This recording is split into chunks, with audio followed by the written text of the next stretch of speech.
Don't ever tell them to be quiet. Let them talk. Did you see the Amphi video? We were waiting on this one. We were waiting on it. It's dropped. It's released. This video was titled Future of Payments. We're going to break it down, just a little bit of it. They were telling again, let them talk. It's titled Future of Payments, a new generation of payments takes shape. This is a 1 hour and 29-minute video. Holy smokes. They make these videos deeper and deeper every time, right? Trying to bury information in it, knowing most people are not going to watch the entire thing. That's why you got people like me to break it down for you. Now, go to 12 minutes and 2 seconds. That's where we're going to begin. I'm going to begin again at 12 minutes, 1 second, but around there. Just a little bit before then. Wait. Let's go back just a little bit. I want you to hear the entire context of what they're saying. And hopefully it's loud enough. Envisage wholesale CBDC and tokenized deposits to operate in a tokenized ecosystem. This suggests a clear endorsement of the two-tier model of money provision.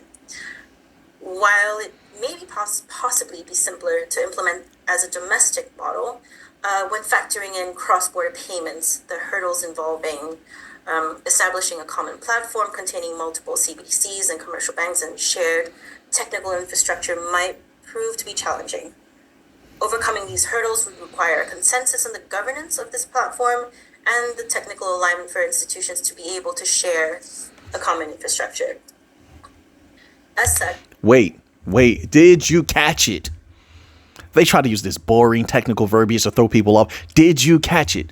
First of all, they admit it is complicated for them. Wait. You're saying to yourself, wait a minute, Mick. Do they say anything else to add to that? Yes, they do. I have more here. I got my card down. I wrote a lot of stuff down. We're going to get to a point here where one of them is literally going to tell you that we can do what they can't do. I'm telling you, just wait. Trust me, this is going to be worth it. So they admit it is complicated for them to do these things. And how does she phrase it here? I'm trying to look for it. Infrastructure might prove to be challenging. Oh, man, there's so much in this video. Don't worry. We're going to get to it. For them, not for us. This tells you why they're saying let the private sector lead. We can do it. That's a lot of money on the table. That equals explosions in bank coin prices. They don't have the global reach. They don't have interoperability. They can't catch up with us. They're trying. And that's another thing they're going to emphasize in this video. You got to watch it. If you haven't watched this video, check it out. If not, we're going to break it down. Maybe we'll do another video or two about this. It's such a long video, so much information. But retail, why are they all trying to abandon retail? Go with the wholesale. I'll take it. You know why I'll take it? That means they're going to go after the big money first. The big money, this is what they allege. It doesn't mean it's what they're going to do. We don't have to trust them or believe them, but this is what they're saying.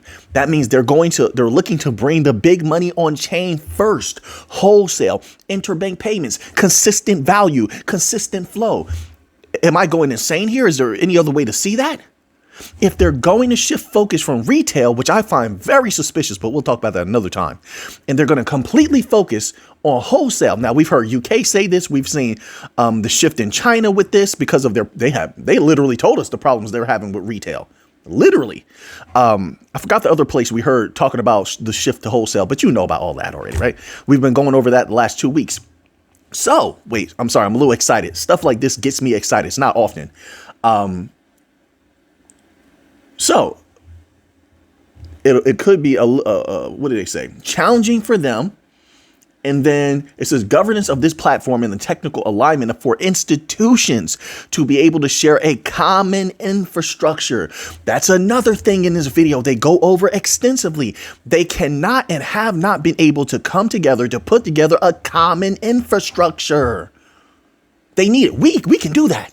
What do you think RippleNet is? That's one. Notice how they're all coming together. Cardano's coming together with Ripple. Ripple's coming together with Hedera. Huh? All the new financial system, just like I've been saying for all this time. I told you they were going to congeal. They're coming together. Why? It's one mega system. We can do what they can't do. That's why they're getting in position now. There's no guarantees in life, not financial advice. But if we get into that position and that's what we're going to be doing, boom, boom, bop, bop, bop, bop, bam, boom. Kendrick Lamar, boom, bop, bop, bam. Oh, man. Wait. All right, I'm going to fast forward here. Let's go to 15 minutes and 29 seconds. I don't want to miss anything. And I'm going to try to contain myself because I like it when the news I like it when the information is fiery and they start talking. They're giving up a little information. That actually gets me excited a little bit. News can get boring sometimes, you know. All right, let's go here. 15 minutes and 29 seconds into the video. All right, let's go. And the 26% who intend to do so. And finally, the appetite is set to grow for tokenization projects. What?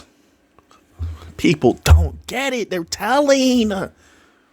If the appetite, which they're talking about institutions, is set to grow, that means that's telling you so many things. One, it's telling you all of the business that could be involved are not involved yet.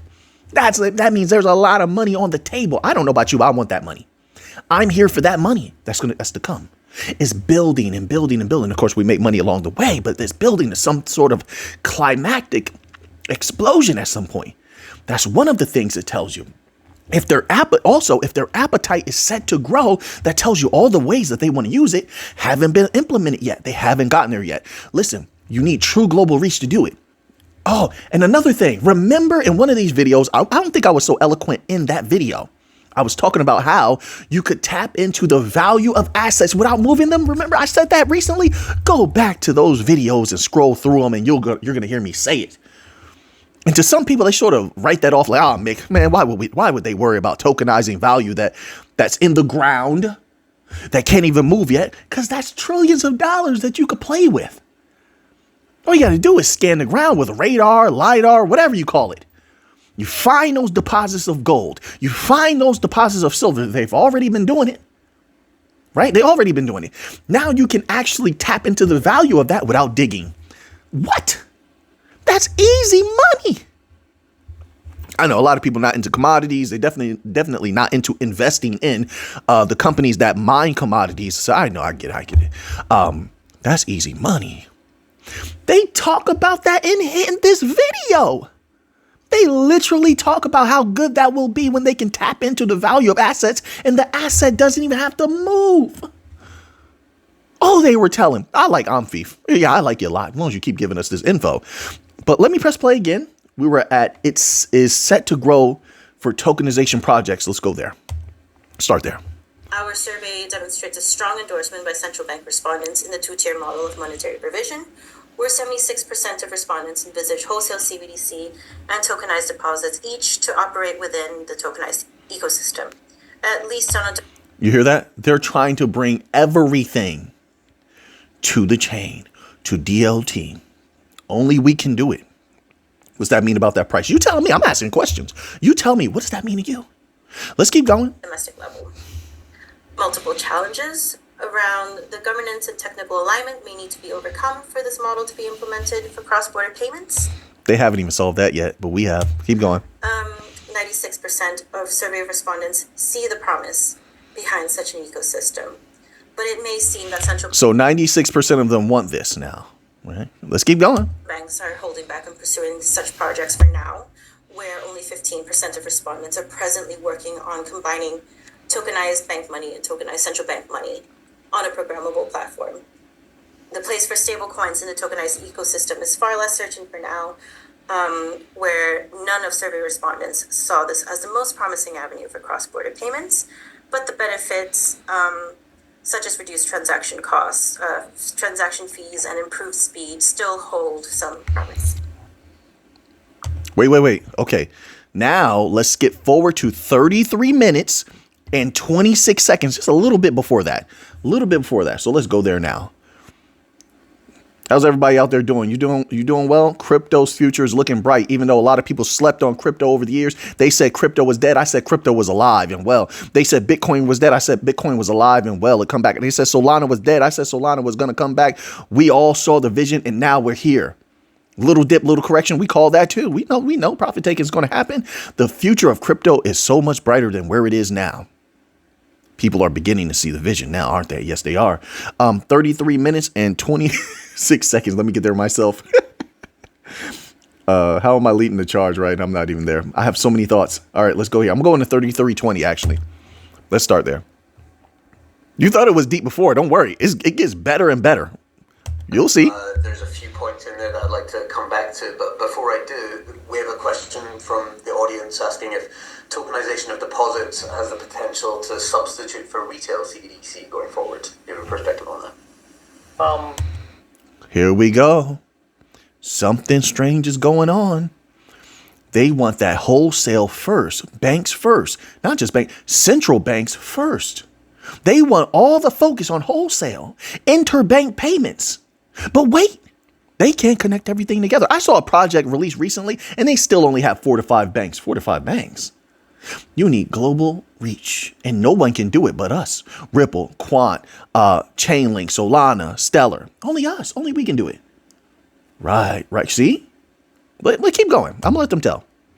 I think you get into sort of a terminological discussion at that point. Like, what is a retail CBDC? What is a retail CBDC? See, now, whenever they want to turn away from something, because there's a bigger fish that they want to go for, which is wholesale CBDC, they want those trillions because they want to make money off those trillions.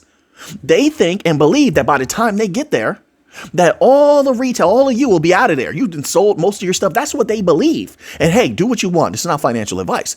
But they believe because of private ecosystems that once they get there and they're moving value across chain, just like that one expert said recently, that everything that moves across chain will affect those native cryptocurrencies. Simple as that.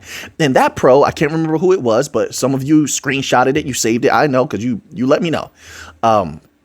But that would mean that those prices are going to skyrocket. So why wouldn't you focus on wholesale CBDCs when having wholesale CBDCs and interbank payments on a private ecosystem means that you're going to have, let's say, for example, something like XRP, a ton of it.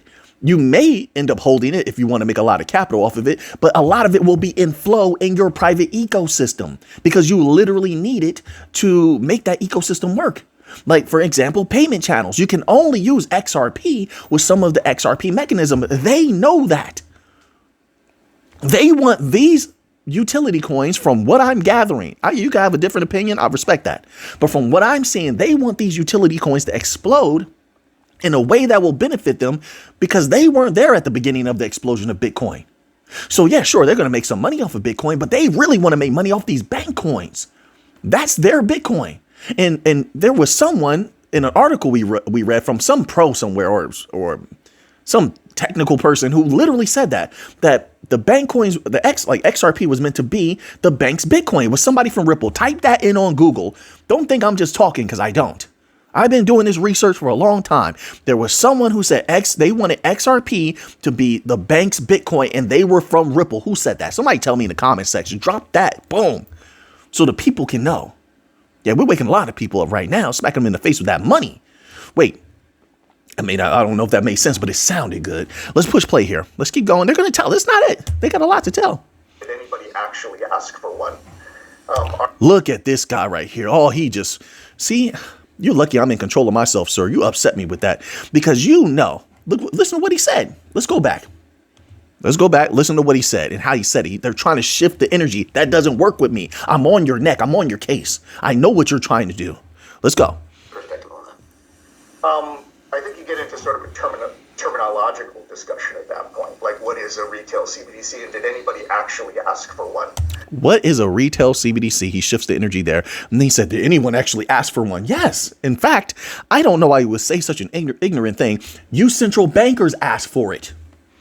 Then your commercial bankers, after you convinced them, sat down with them a lot and said that you weren't going to step on their toes, even though you're stepping on their toes right now, which is going to drive them into our arms and cause them to give us trillions of dollars. We'll take it. But then you convinced them and they said they wanted a retail CBDC.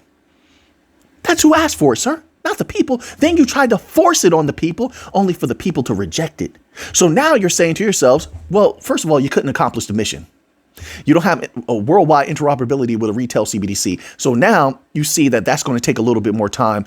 Private sector already beat you there. We already know that. BIS knows that. ECB knows that. Bank of England knows that, right? But I don't know if you're going to admit that. So now what you're trying to do is focus on what's going to get you to that big money, get you to superiority when it comes to positioning, tech, and then also you want that big money. All three of them.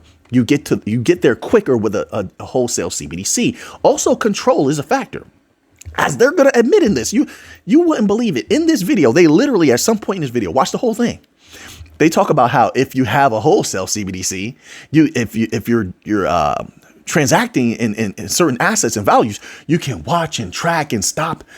And the same thing that retail was afraid of is the same thing they admit to wanting to do in this video. Unbelievable what's happening these days, folks. We got to continue to listen to these types of things and break them down. So I hope you're going to be back because we got a lot to cover. Let's push play again. Let's keep going. I'm telling you, there's more. This is not it. There's something else. Trust me. Our view is that wholesale CBDCs probably have. Listen to how he stuttered. Have you been studying people? There's a lot of free guides online. There's a lot of free tutorials online about reading the body language of people, their tell signs when they stutter, they blink a little bit too much or out of the ordinary. They break a pattern. He was smooth the whole way. Now he's stuttering at this point. There's something that he's saying he better get right. There's something that he's talking about right now where he's leaving a piece out. His mind is battling that necessity for a human to tell the truth, where now they're going to cut something out and negate information or just outright lie. In my humble opinion, you could disagree, but why did he stutter right there? Let's listen to that one more time. Listen to his stutter. The retail CBDC, and did anybody actually ask for one? Our view is that wholesale CBDCs probably have some place in the future, but anything like a retail CBDC, probably most consumer bases are not interested in. So now they're going to use the people rejecting the retail CBDC as a justification for them to focus 100% on a wholesale CBDC. See how they play the game? See how they manipulate the chessboard? They've always wanted to focus on a wholesale CBDC, but they were testing to see if the people would go for it. If the people had went for it, they would be rolling out retail CBDCs much quicker than the wholesale, but people resoundingly rejected it. Over there in China, they rejected it. UK, they rejected it. In the US, they rejected it. So now they're like, well, we're going to focus on wholesale because they want to get to that money and they want to get to that power. They don't want to be left out. And they made it clear, if they don't do this, we will dominate outright, which would mean an explosion, the likes of which people couldn't even imagine when it comes to these native tokens like XRP, etc., Chainlink, Solana, etc., all the bank coins. That's what it would mean if we dominate outright. We don't need them. They need us. Have I proven that yet? Let them talk some more. Let's go. We got more. We got two more things to cover. Don't worry. Two more. Corporates, right? For large corporations to do settlement operations and payment operations with each other, either in the U.S. or boom, boom, bang. Do people realize what they just heard? How do you get around this? Listen to him one more time as he tells you. What did he say? Listen. Wait. I'm saying, listen, I didn't even push play. Sorry about that, buddy. Corporates, right? For large corporations to do settlement operations and payment operations with each other, either in the U.S. or for a multinational across the world. And there you have it. Listen to that. That equals a lot of millionaires being made. For lack of a better word, listen, I don't know what people hold. This is not financial advice. I'm just speaking for myself. I speak my own mind. That's it. I don't represent anybody but myself. But if he's going to say, about retail being put to the side and focusing on a wholesale CBDC, which is going to be used primarily by a large organization for large. Wait a minute. I want to get the right verbiage here because wholesale CBDCs probably have some place in the future. But anything like a retail CBDC, probably most consumers are not interested in our technology. I told you, they will come to the private sector for retail because private sector doesn't need to track the people. The private sector is going to allow the people to monetize their own data. So if you want to share your data, you get paid off of it, like what Batcoin, Brave browser does. You monetize your own data if you want to. If you don't want to sell your data, then they don't get to touch your data. See, private sector is all about making that money. They're not trying to track you, trace you, none of that. They're trying to sit back and count that fiat. Right. Unlike the central banks who just want to power, they want to lord over people. No. So they'll let the private sector handle that and lead the way, maybe, as Christopher Waller said. I could be wrong. I'm just a humble researcher, folks. You tell me. Wait, but then he goes on, he continues. Corporates write for large, he didn't say just large, he said large corporations. Go to 33 minutes. Sorry, I'm going to see, let me tilt my computer, my laptop down. 33 minutes and 58 seconds on the transcript and read it yourself. All right. 33 minutes and 58 seconds. He says large corporations, big time, big money, big value, consistency. Large corporations to do settlement operations and payment operations. So with that big money possibly flowing across chain, knowing what the bank coins want to do, how does it affect the price of the native cryptocurrencies, the native tokens? What does it do, that price? Okay, we're getting a little long in the video. I didn't even get to Bitcoin news. Let's get these last two out of the way. There's more here. Let's go to 47 minutes and 30 seconds. 47 minutes and 30 seconds, folks. All right, I'm racing over there. I'm racing over there right now. 47 minutes. All right. I'm going to start at 47:25, actually, so we can hear the full context of what he's talking about, or at least the gist of it. I agree with Jennifer. It's speaking from the company with coders that have to interface, do code that interfaces to legacy core banking systems and the tokenized layer of the world. While it's work, companies like mine and all the other fintechs in the space can do it. What? Did you just hear what he said? Let him continue a little bit. We just need to know what rules we're playing by and who we should interface with. So they already told you that it would be difficult. It would be difficult for the central banks and the legacy system to deploy these systems, advance them, and to, especially for the retail aspect, right? They told you that they will be able to do it, but with great difficulty. Meanwhile, he says that the fintechs, he said us and other fintechs would be able to do it. We just have to know what rules we're playing by because we're so advanced ahead of them. Do you know what it means when you're advanced, you're in the driver's seat? That means you're in a dominant position, and that equals value. When you can do something no one else can do, that equals value. That equals lots of money being made, brought to the chain. It has to be brought to chain. That's how all the money is made. The tech, the utility. He just let you know we can do it. Who is we? The private sector. Listen, folks, 47 minutes and 30 seconds. Listen to it for yourself. Let's play just a little bit more. A little bit more. They're telling. It might be that the challenge in front of us is the need for a centralization of the KYC, AML, and other capital control systems. Our technology provides real-time visibility and connection to every transaction of the trillions of dollars that have happened on our trillions of dollars. Say it again, bro. Say it again, brother.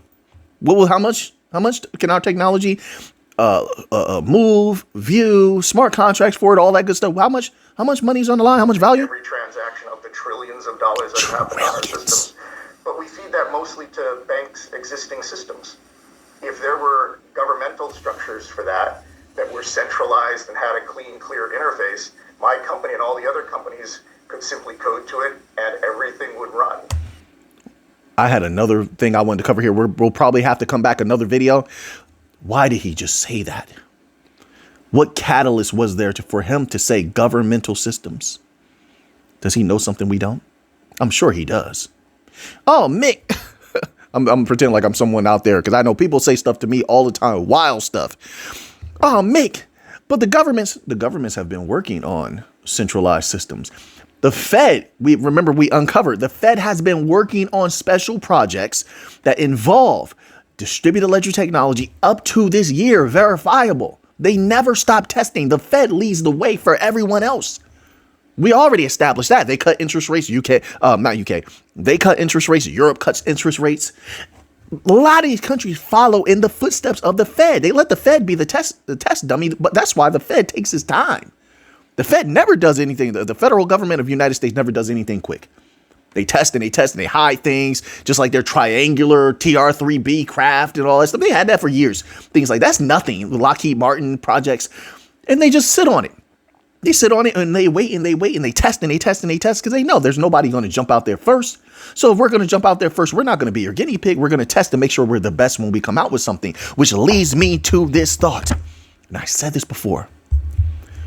I believe firmly that United States government, and this is why they've had a lot of ties with Ripple through the Faster Payments Task Force, through the Faster Payments Council, two different things. They've had their ties with Stellar. right? They had their ties with Algorand. There's a reason for that. And there's other companies in there as well. These are just the ones I cover. They're working on something major, I believe. I could be completely wrong, folks. I don't know these people. I don't know these companies. I'm an independent sovereign being. I know what I see and what I'm researching. I think they're cooking up something major that at the end of this SEC problem with Ripple, which is coming very quickly, they're unleashed. They have absolute clarity. They can run wild in the U.S. with partnerships, as well as working with the governments who now, remember, there's this new wave of political love for crypto out of nowhere. Why is that? Everything happens for a reason. All right. Now, I had more. We'll come back tomorrow and we'll cover the rest. I have more, but we can't fit it into this video. I want to end off here with a little bit of Bitcoin news. Squeeze the big dog Bitcoin in. There's always something going on with Bitcoin, right? Now, this article is titled El Salvador Toys with Renting 170 Volcanoes. What? To Bitcoin miners aims to disrupt industry. The whole world is reforming itself, folks, right before your eyes. Everything's changing. It says here, El Salvador is exploring innovative ways to enhance its Bitcoin mining operations, with President Nayib Bukele proposing a unique approach, renting out the country's volcanoes to miners. The idea, shared in November 25th social media post on X, suggests that miners could tap into the geothermal energy produced by these natural wonders for sustainable Bitcoin mining. The inspiration came from a social media post highlighting El Salvador's successful use of geothermal energy, which has already powered the mining of 474 Bitcoin. So they've already been doing this. They're just going to expand, valued at $46 million. So now that you have that information, what are you going to do with it? I know what I'm going to do with it. So until next time, everybody, let's get to the money.